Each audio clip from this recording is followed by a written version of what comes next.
Makanya saya syukur sama Anda jadi nabi dan tidak akan jadi nabi. Nah, hal inteleknya itu. Jadi ini penting saya utarakan karena sekarang itu agama mau dicerdasin, ngajinya agak gelem tapi mau kritis. Itu bahaya betul. Makanya innama ahlakal ladzina min qablikum kasratu masa ilim, karena banyak pertanyaan. Ya bahaya betul. Masa Allah dievaluasi. Allah? Makanya saya termasuk gak senang ketika ada sholat gini peregangan apa pernafasan, terus kalau sujud apa saya tidak senang. Sehingga senang saya gini, nanti sholat lama-lama fungsinya kayak senam yoga. Gini saja, semua yang diperintahkan Allah pasti ada hikmahnya, saya yakin ada hikmah. Tapi tidak usah hikmah ini jadi tujuan. Kalau nanti jadi tujuan, terus orang bilang gini, itu sholat terus sakit, yang nggak sholat sehat, habis kamu. Ya kan? Tapi kalau ada orang tahu hikmahnya gini untuk apa, narik nafas atau apa yang gini, ya monggo lah sauni-unimu ya siap apa lah seperti itu. Tapi kalau jadi tujuan, jadi ya sudah, yang benar sholat itu apa? Sholat itu bukti ketundukan sama Allah Subhanahu wa ta'ala. Wasjud waqtarib, kalau berani sujud berarti insya Allah dekat sama Allah, karena itu bentuk tawadhu, bentuk tadzallul, bentuk ubudiyah. Fadkhuli fi ibadi wadkhuli. Lalu kok terus dianalisis ini fungsinya gini, wah repot. Lah nanti kalau ada senam yoga tandingannya lebih efektif. Saya jantungan, sujud kok nggak ngefek, tapi setelah ikut yoga kok ngefek.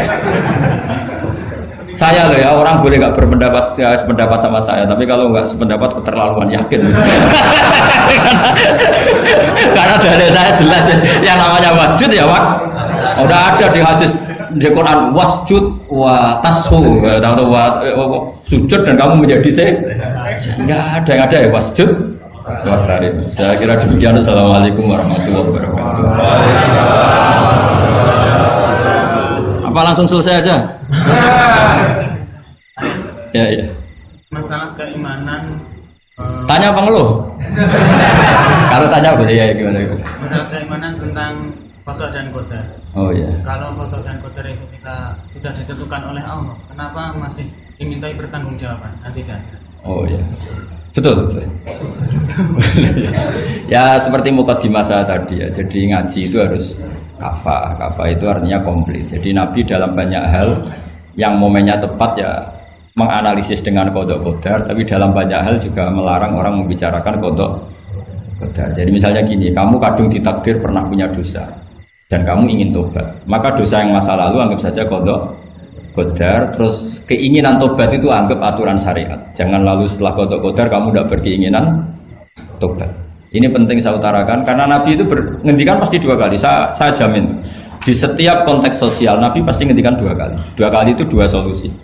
Nabi pernah menghentikan idza dzikiral qadar fa'amsiku wa idza dzikra ashabi fa'amsiku. Jika umatku telah menjustifikasi qada dan qadar fa'amsiku, kamu jangan ikut-ikut. Karena nanti akan yang zina nggak apa-apa, saya sudah qada qadar, yang maling ya nggak apa-apa karena sudah qada. Wah bahaya, bisa hancur syariat kalau seperti itu. Tapi ada banyak hal yang Nabi mengisnadkan itu ke qada qadar. Kayak cerita Nabi Musa dan Nabi Adam. Ada kan di hadis Sahih itu jelas. Ini dengerin, ini betul di hadis Sahih. Nabi Musa itu saking Israelnya, memang beliau orang apa? Pertama, semua Nabi kan pasti ngalami diangkat ke alam roh. Nabi loh ya, tidak sampean Nabi. Sama tidak usah ambisi begitu, Nabi ini. Ketika beliau diangkat di alam roh itu ketemu Nabi Adam. Padahal Nabi Adam kan Abul Basar, tokoh utama ada. Pertama ketemu langsung ngomong gini, anta Adam, kamu betul yang namanya Adam? Ya saya Adam. Antal ladzi akhrajtan nasa minal jannati wa asqaitahum. Siapa hadisnya? Antal ladzi akhrajtan nasa minal jannati wa asqaitahum. Gara-gara kamu orang enggak hidup di surga. Jadi kalau sampean marah gara-gara kamu, saya harus cari uang sampai Korea. Coba kalau kita masih di surga, enggak perlu kerja di mana? Karena semuanya tersediakan, enggak punya istri jelek, semuanya cantik karena bidadari. Gara-gara jenengan kita harus keluar di bumi dan keluar dari surga. Nabi Adam itu karena orang sepuh ya, beliau santai saja. Anta Musa, kamu betul Musa? Ya saya Musa. Anta kalimu, ya saya kalimu. Anta Sofio, ya saya. Nabi Adam masih muji-muji. Ini pentingnya orang bijak. Jadi kalau sama nanti ngelawan saya tetap bijak insya Allah.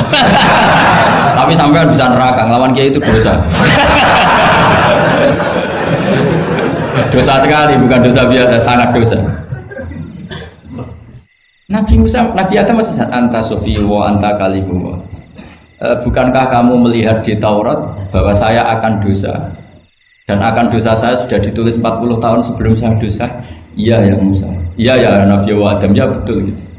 Berarti kamu mengkritik saya atalumunani fi amrin qad qadahu. Kamu mengkritik saya, menyalahkan saya dengan sesuatu yang sudah digodok-godok oleh Allah sebelum saya lakukan.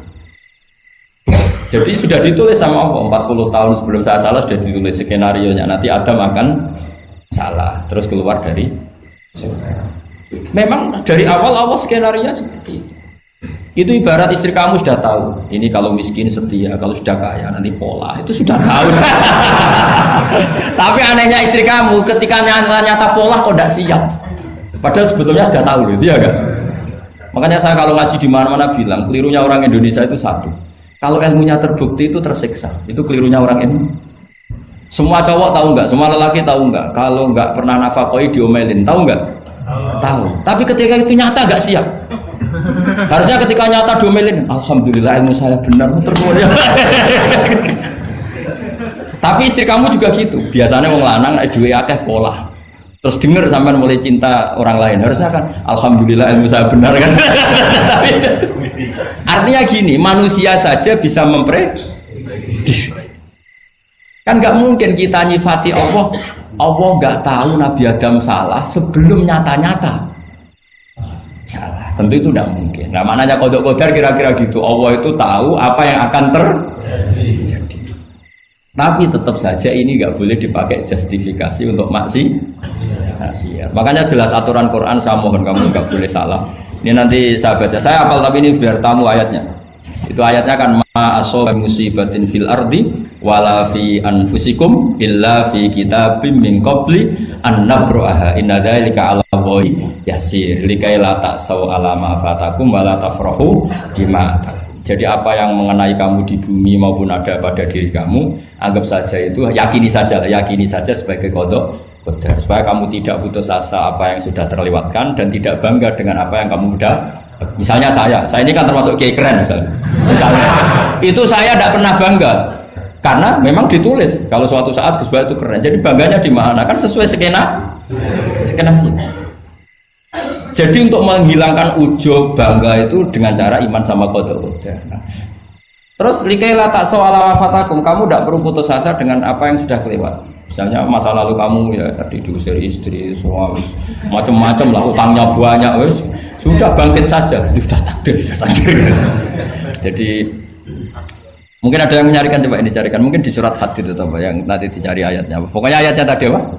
Ma asoba min musibatin fil ardi wala fi anfusikum apa illa fi kitabim min qabli an nabraha inna dzalika 'ala Allahi yasir likaila taksau 'ala ma fatakum wala tafrahu bima atar. Jadi kodok kodar ditulis supaya kamu tidak putus asa menyesali apa yang sudah kelewat dan bangga umur terhadap apa yang kamu dapat. Jadi misalnya Pak Jokowi jadi presiden, untuk menghilangkan ujub ya, memang sudah ditulis kalau akan jadi, ya biasa saja sesuai skenario.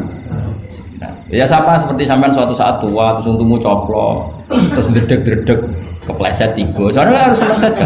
Zaman kamu muda juga sudah tahu kalau nanti akan seperti itu. Gitu. Jadi kalau itu terjadi, ya sudah, memang akan seperti itu. Jadi ringan saja. Ini pentingnya ngaji. Jadi sesuatu itu mudah sekali kalau dianalisis dengan ya cukup ya. Satu lagi aja kan. Kalau nggak salah itu surat Hadid. Biar ditahukan suratnya. Diumumkan siapa? Surat apa? Hadid itu. Hadid 22. Hadid 22 ya. Hadid 22. Berdiri aja nggak apa-apa. Oh enggak. Oh ya nggak apa-apa gimana? Assalamualaikum warahmatullahi wabarakatuh. Waalaikumsalam warahmatullahi wabarakatuh. Saya buat kehormatan sama Kiai. Ya. Sebenarnya saya baru kenal Kiai itu 3 minggu yang lalu lewat YouTube.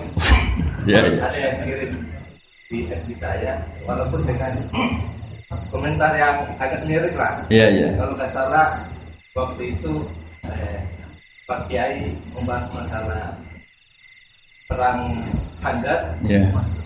yang mengatakan bahwa Nabi itu waktu itu satu saja tidak tahu apa-apa, tapi ada Salman yang menyampaikan ini terus komentarnya netizen anak-anak. Tapi pertanyaan saya itu bukan itu Pak. Iya gimana? Pertanyaan saya itu saya tertarik kenapa cara bahasa sokopnya itu ada rambut di. Iya.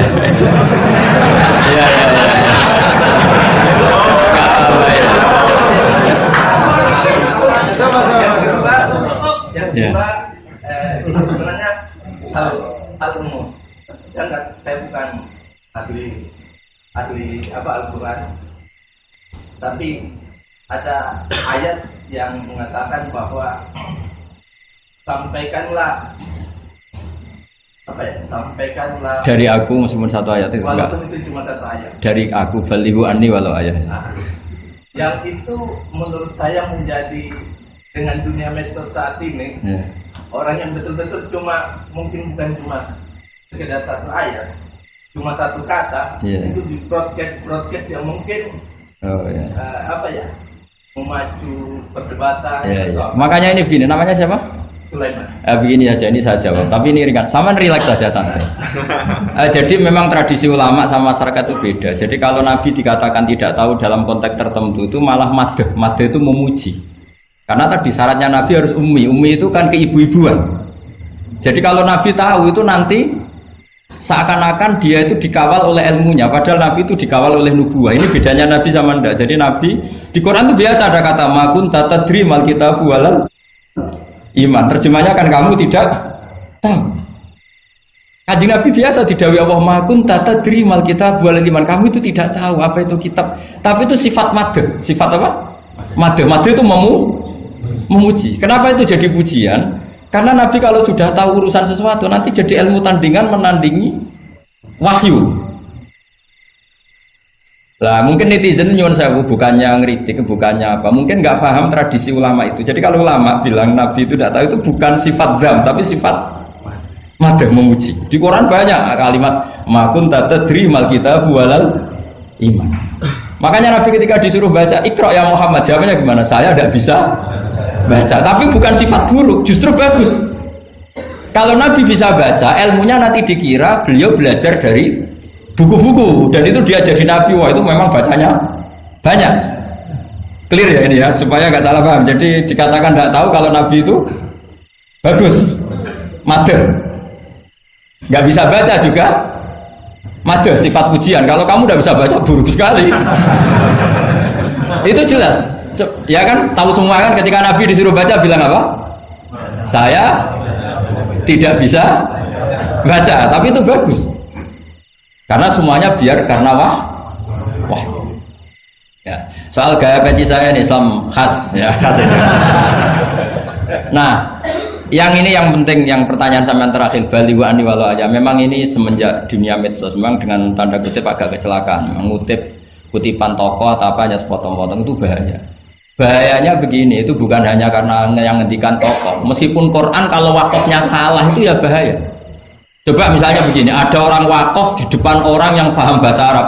Inna woha la yastahi, terus wakaf ya Pak. Terjemahnya gimana? Allah tidak punya rasa malu. Sehingga di ilmu Quran itu diaturkan ada wakaf yang haram, yaitu wakaf yang rusak makna. Harus diteruskan inna woha la yastahi ayyadriba masalam ma ba'u. Allah tidak malu bikin perumpamaan sekecil apapun makhluk itu. Misalnya buat perumpamaan dengan nyamuk. Coba kalau bacanya satu ayat terpotong. Inna woha la yastahi, Allah tidak malu. Bayangkan didengar orang yang paham bahasa Arab. Jadi problem kita adalah kadang ngutip ya gitu.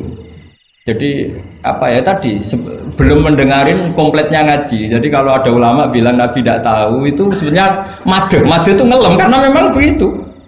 Makanya Allah bilang apa? Makun tatadri mal kitab walal iman. Muhammad kamu tidak tahu apa yang maknanya kitab, maknanya iman.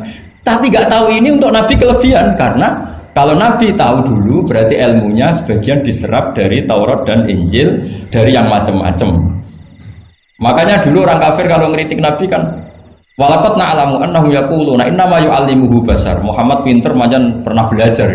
Terus Allah menjawab, Muhammad itu nggak pernah belajar, bahkan baca saja tidak.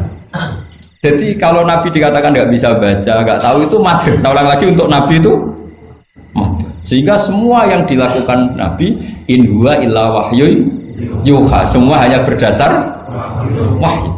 Ini bedanya Nabi dengan selain Nabi. Makanya Nabi itu nggak pernah baca, nggak boleh memang.